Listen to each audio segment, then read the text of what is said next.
we couldn't see each other. The calling was getting insane. You really got sick and tired of calling people, Right. but you still needed that outlet. So you coming up with this book was just so on target and on time. What did your readers or your students or your parents, what did they say when they read the book? A lot of people love the workbook. A lot of people love the workbook. They gravitated to the workbook because the workbook is something tangible, and it allows you to use the workbook to develop your own skills as a writer. So even if you don't know what a sonnet is or you don't know what a limerick is, I teach you that through the book. So it's literally like a lesson plan within a book. So it's a step by step guide to not only tell you what it is, but I give real life examples. I actually wrote a poem in the style of a sonnet about COVID. And so it's just it's it's real life. And so I'm really proud of these two projects because um like you said, during that time, 2020 was a hard year for a lot of people, and just being able to like, people love to journal anyway.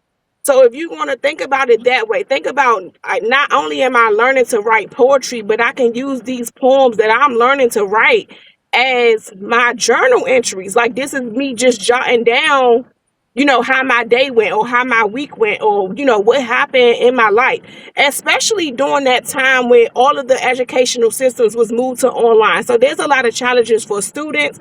We had a lot of internet problems. Students can't log in. Teachers getting frustrated. And I was one of those teachers because during that time in 2020, I was working at a high school. So I've only been Oh, on the college level for August will be 3 years that I've been on a college level, but for 7 years I worked with DC public schools.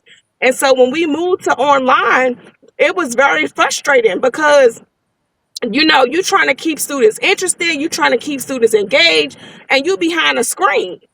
And and most students are not interested because it's like they think, oh, I'm watching my teacher like they watching a Netflix series. So you trying to figure out how to keep them engaged, and it's like, I did not get on here for y'all to just stare at me and look at me and think that listen, this is just Netflix and chill, because it's not.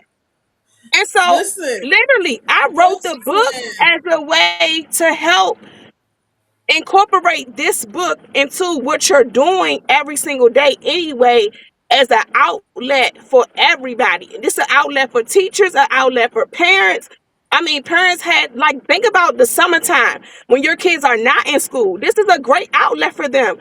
Give them this workbook and say, here, go learn some poetry. And it's so, poetry is near and dear to my heart because as an English teacher, poetry has been removed from our curriculum. I don't know, much about the other schools like in South Carolina, but in DC, poetry is not a part of our curriculum. And so